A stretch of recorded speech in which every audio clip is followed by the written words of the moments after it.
According to Freud, do you really know the person you love? Or more importantly, do you know yourself? Because what Freud discovered is shocking. The person you fall in love with is a reflection chosen by your unconscious. Your childhood's unfinished desires, repressed traumas, and forgotten memories, they all materialize in that person. But what if the person you love isn't actually who you love?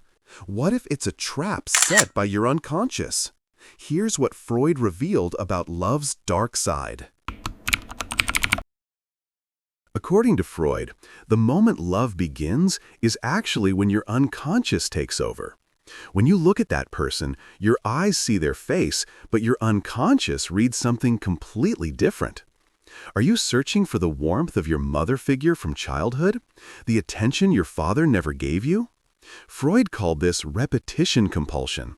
Your unconscious tries to solve old problems it couldn't resolve by recreating the same scenarios in your adult relationships. Think about your last relationship. According to Freud, that wasn't a coincidence. Every fight, every moment of jealousy, every fear of abandonment, they were all echoes from your past. Your unconscious doesn't care about your happiness. It cares about resolution. It wants to finish what started decades ago in your childhood home. Here's the disturbing part. You think you're choosing your partner based on their personality, their looks, their charm. But according to Freud, you're actually choosing them based on how well they fit into your unconscious drama.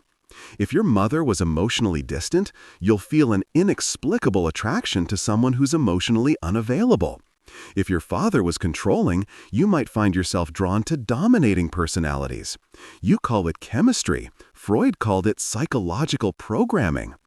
The scariest realization? Most people never become aware of this pattern. They go through life repeating the same relationship dynamics, wondering why they always end up with the same type of person. According to Freud, it's because your unconscious is the casting director of your love life, and it keeps hiring the same actors for different roles. But why would your unconscious do this to you? According to Freud, it's not malicious, it's trying to heal you. By recreating familiar dynamics, it hopes you'll finally resolve those childhood wounds. The problem is, without awareness, you're just reopening the same wounds over and over again. And that person you think you love, they might just be a stand-in for someone from your past. According to Freud, your first love wasn't your high school sweetheart, it was your parent. And that innocent childhood attachment, it shaped every romantic relationship you'll ever have. Freud called it the Oedipus Complex, and it's more relevant to your love life than you'd like to admit. Here's what Freud discovered. Between ages 3 and 6, children develop intense romantic feelings toward the opposite sex parent. A boy falls in love with his mother and sees his father as a rival. A girl does the opposite. Sounds disturbing, right? But according to Freud, this isn't about sexual attraction in the adult sense. It's about emotional possession, attention, and power dynamics. And these early feelings don't disappear. They go underground, into your unconscious, where they silently influence every romantic choice you make. Think about the traits you find attractive.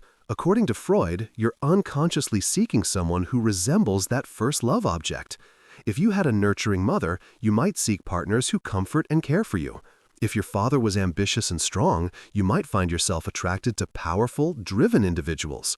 You're not just choosing a partner, you're trying to recreate that first formative relationship. But here's where it gets darker.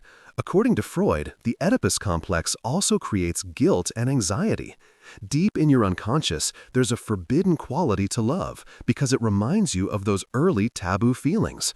This is why some people sabotage perfectly good relationships, why commitment feels suffocating, why intimacy triggers panic. Your unconscious remembers that first love was impossible, forbidden, doomed to fail.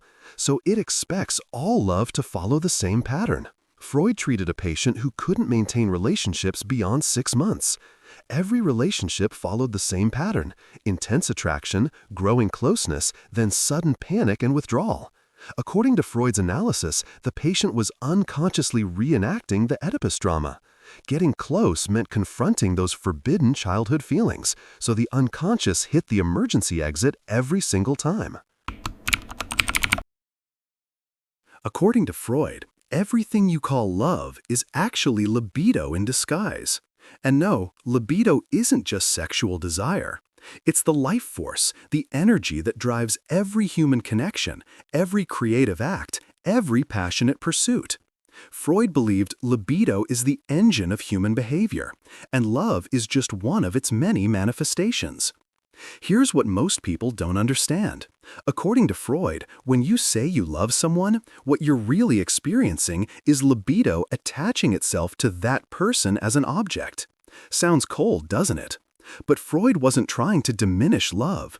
He was trying to explain why it feels so overwhelming, so consuming, so beyond your control. Libido doesn't ask for permission. It doesn't care about logic or timing or whether that person is good for you. According to Freud, libido can be redirected, sublimated, or repressed, but it can never be eliminated. When you throw yourself into work after a breakup, that's libido finding a new outlet. When you suddenly become obsessed with a hobby, that's sublimated libido. When you feel that inexplicable pull towards someone you just met, that's libido choosing its next object. You're not in control. The libido is. But here's the unsettling part.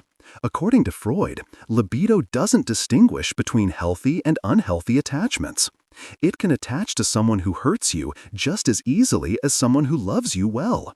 This is why toxic relationships feel so addictive, why you can't stop thinking about someone who's clearly wrong for you, why breaking up feels like losing a part of yourself. It's not just emotional attachment, it's libido withdrawal. Freud had a patient who described falling in love as feeling possessed by a force I couldn't name. According to Freud, that's exactly what it is, libido possession. Your rational mind thinks it's making choices, but according to Freud, libido made the choice long before your conscious mind caught up. And once libido attaches, detachment becomes a battle against your own life force. According to Freud, one of his most shocking discoveries happened in his own consulting room. Patients kept falling in love with him, not because he was particularly charming, but because of something he called transference. And this phenomenon doesn't just happen in therapy. It happens in every relationship you have.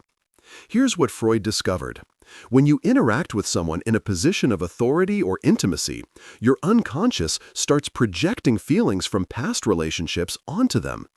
Your boss reminds you of your father, so you seek his approval desperately.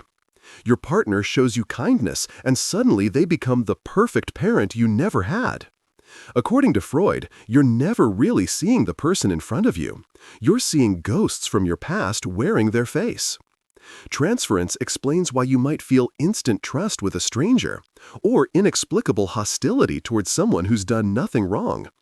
According to Freud, your unconscious is constantly scanning for familiar patterns, then superimposing old relationships onto new people. That person you fell in love with at first sight? According to Freud, you weren't seeing them. You were seeing someone from your unconscious memory bank. But here's where it gets dangerous. According to Freud, transference creates false intimacy. You feel deeply connected to someone, but you're actually connecting with your own projection. They might be nothing like the person you think they are. When reality eventually breaks through the projection, the relationship shatters. You wonder what went wrong. According to Freud, nothing went wrong. The relationship was never real to begin with. Freud documented a case where a patient became convinced he was in love with Freud himself. The patient would write passionate letters, demand extra sessions, become jealous of other patients. According to Freud's analysis, the patient wasn't in love with him. He was in love with the idealized father figure his unconscious had projected onto Freud. When Freud helped him see this, the love dissolved instantly. It was never about Freud. It was always about the patient's unresolved childhood needs. According to Freud, there's something inside you that wants to destroy everything you love. He called it the death drive, and it's the reason you sabotage your own happiness.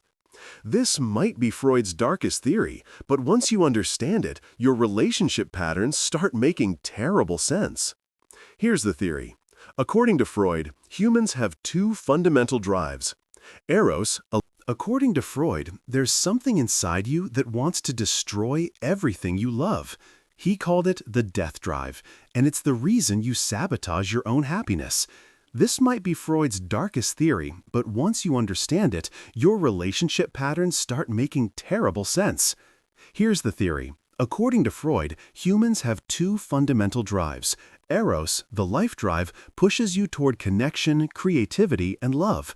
Thanatos, the death drive, pulls you toward destruction, chaos, and return to nothingness.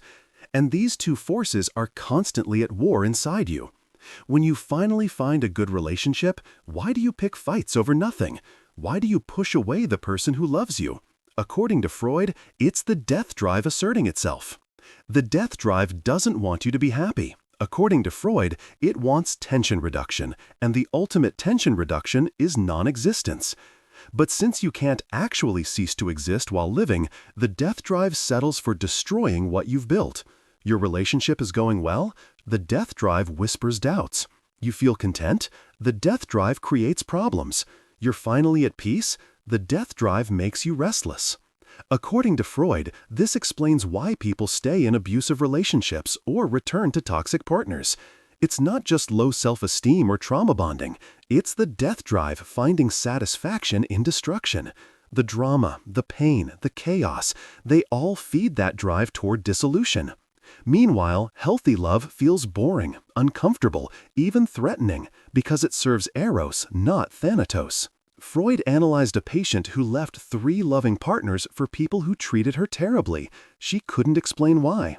According to Freud's interpretation, her death drive was stronger than her life drive. Healthy love triggered anxiety because it went against her unconscious pull toward suffering. She wasn't choosing bad partners consciously. Her death drive was choosing them for her. And the saddest part? She genuinely believed she was pursuing happiness while unconsciously running toward pain. According to Freud, your romantic destiny was written before you turned 7. Every rejection you'll face, every pattern you'll repeat, every type of person you'll attract, it all traces back to those early years. And the most terrifying part? You don't remember most of it. Here's what Freud discovered through years of analysis. Childhood experiences don't fade away. They sink into your unconscious, where they become the operating system for your adult relationships. Did your mother withdraw affection when you misbehaved? According to Freud, you'll now equate love with conditional approval. Was your father unpredictable, sometimes warm and sometimes cold? You'll find yourself drawn to emotionally inconsistent partners because that's what love feels like to your unconscious. According to Freud, these wounds create what he called psychical reality. It doesn't matter if your parents were objectively good or bad. What matters is how your child mind interpreted their behavior. Maybe your mother was depressed and distant, not because of you, but because of her own struggles. But your 5-year-old unconscious concluded, "I'm not lovable enough." That conclusion becomes your truth, and 30 years later, you're still trying to prove you're lovable enough, choosing partners who make you work for their affection. The cruelest aspect? According to Freud, you're not attracted to people who will heal these wounds. You're attracted to people who will reopen them. Your unconscious doesn't want resolution through peace. It wants resolution through repetition. So if abandonment was your childhood wound, you'll unconsciously choose people likely to abandon you. If neglect was your wound, you'll pick emotionally unavailable partners. You call it bad luck. Freud called it unconscious scripting. He treated a woman who only fell for married men every single time. According to Freud's analysis, her father had been emotionally married to his work, never fully available to her. Her unconscious was recreating that dynamic, choosing men who literally couldn't be fully hers. She wasn't seeking unavailable men despite her wound, she was seeking them because of it. According to Freud, you're lying to yourself about love right now. Not intentionally, but through defense mechanisms your unconscious uses to protect you from uncomfortable truths. And these lies are destroying your relationships without you even realizing it. Here's how it works. According to Freud, when reality becomes too painful, your ego deploys defense mechanisms: denial, projection, rationalization, displacement. These aren't character flaws, they're psychological survival tools. But in relationships, they become weapons of mass destruction. Your partner criticizes you, and instead of hearing their concern, you project your own insecurity onto them. They're not unhappy with you. According to your defense mechanism, they're the problem, not you. According to Freud, rationalization is particularly deadly in love. You stay with someone who mistreats you, and your mind creates elaborate justifications. They're stressed at work, they had a difficult childhood, they don't mean it. These aren't compassionate understandings. According to Freud, they're defense mechanisms protecting you from the painful truth that you're choosing to stay in something harmful. Your unconscious would rather create false narratives than face the anxiety of being alone. Displacement is another unconscious favorite. According to Freud, when you can't express anger at your partner because it's too threatening, you displace it onto someone safe. You snap at your friend, rage at traffic, kick the dog. Your partner wonders why you never seem angry with them. According to Freud, it's not because you're not angry, it's because your defense mechanisms are redirecting that anger everywhere else. Then there's reaction formation. According to Freud, when you have unacceptable feelings towards someone, your unconscious flips them into their opposite. You feel smothered by your partner's neediness, but instead of acknowledging it, you become excessively caring and attentive. The relationship becomes a performance of opposite feelings. Eventually, the truth erupts in unexpected ways. A sudden breakup, an affair, an explosion of resentment that seems to come from nowhere. According to Freud, there's a type of love that isn't really love at all. It's narcissism. And before you assume this doesn't apply to you, understand this. According to Freud, everyone experiences narcissistic love. The question isn't whether you do it, but how much it controls your relationships. Here's what Freud meant by narcissistic love. You're not actually loving the other person. You're loving what they reflect back to you. They make you feel attractive, so you love them. They validate your intelligence, so you're drawn to them. They boost your status, so you stay with them. According to Freud, you're not in love with them. You're in love with the version of yourself they help you see. The difference between object love and narcissistic love is crucial. According to Freud, in object love, you genuinely care about the other person's well-being, their happiness, their growth. In narcissistic love, they're a mirror. The moment they stop reflecting what you want to see, the love evaporates. You wonder why your feelings disappeared so suddenly. According to Freud, they were never real feelings for them. They were feelings for yourself. This explains why some relationships fall apart the moment life gets difficult. According to Freud, if your love was narcissistic, you can't handle seeing yourself through their eyes when things aren't perfect. They're stressed, struggling, needing support, and suddenly you can't stand being around them. It's not because they changed. According to Freud, it's because the mirror stopped showing you what you wanted to see. Freud treated a man who only loved women when they were infatuated with him. The moment they became comfortable, familiar, real, his passion died. According to Freud's analysis, he wasn't capable of object love. He could only love the reflection of himself as desirable, mysterious, unattainable. Once a woman truly knew him, she could no longer serve as that perfect mirror. So his unconscious lost interest and started seeking a new reflection elsewhere. According to Freud, your dreams are confession sessions. Every night, your unconscious reveals desires, fears, and truths about love that you'd never admit while awake. And if you knew how to read them, your dreams would expose exactly why your relationships follow the patterns they do. Here's Freud's breakthrough. Dreams use symbols to express forbidden wishes. You dream about losing your teeth, and according to Freud, it might represent castration anxiety or fears about sexual inadequacy. You dream about being chaste, and it could symbolize running from intimacy. You dream about your ex in bizarre scenarios, and according to Freud, your unconscious is still processing unresolved feelings, not necessarily wanting them back, but needing to understand what they represented. According to Freud, romantic dreams are rarely about the person in them. If you dream about being intimate with a colleague, it doesn't mean you want them sexually. According to Freud's dream analysis, that colleague might represent qualities you desire: confidence, creativity, freedom. Your unconscious chose their image as a symbol, not a literal wish. But most people wake up feeling guilty or confused, not understanding that, according to Freud, dreams speak in metaphor, not literal desires. The recurring dreams are most revealing. According to Freud, if you repeatedly dream about being abandoned, cheated on, or rejected, your unconscious is showing you your deepest fear. And here's the disturbing part.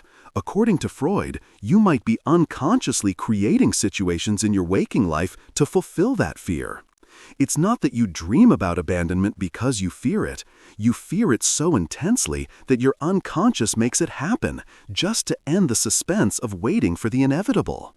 Freud analyzed his own dreams obsessively. In one famous dream, he encountered a former patient.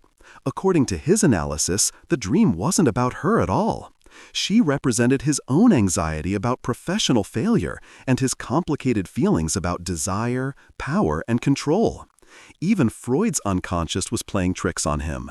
Nobody is immune to the unconscious agenda. According to Freud, here's the truth most people spend their entire lives avoiding. You don't choose love. Love chooses you. And it's chosen by forces you can't see, from a past you can't remember, following scripts you never agreed to write. This isn't romantic, it's not poetic. According to Freud, it's simply how the unconscious works. But here's where Freud offers something unexpected: awareness. According to Freud, you can't escape your unconscious patterns, but you can become conscious of them. And consciousness changes everything. When you understand that your attraction to emotionally unavailable people stems from childhood wounds, you gain power. Not the power to magically stop being attracted to them, but the power to choose differently despite that attraction. According to Freud, psychoanalysis wasn't about curing people. It was about making the unconscious conscious, bringing hidden patterns into the light. When you understand why you sabotage relationships, why you choose certain partners, why love triggers specific fears, you're no longer completely at the mercy of your unconscious. You're still influenced by it. According to Freud, you always will be. But influence isn't the same as total control. The most liberating thing Freud taught: your relationship problems aren't unique personal failures. According to Freud, everyone is struggling with their unconscious in relationships. Everyone is projecting, transferring, defending, repeating. The person you think has it all figured out, according to Freud, they're just as controlled by unconscious forces. They just haven't examined them yet. So what's Freud's final word on love? According to him, love is a battleground between your past and your present, between your conscious wishes and unconscious needs, between who you want to be and who your history made you. It's messy, complicated, often painful. But it's also the place where you can finally confront those unconscious patterns. Every relationship is an opportunity for awareness. And according to Freud, awareness, that's the closest thing to freedom you'll ever get.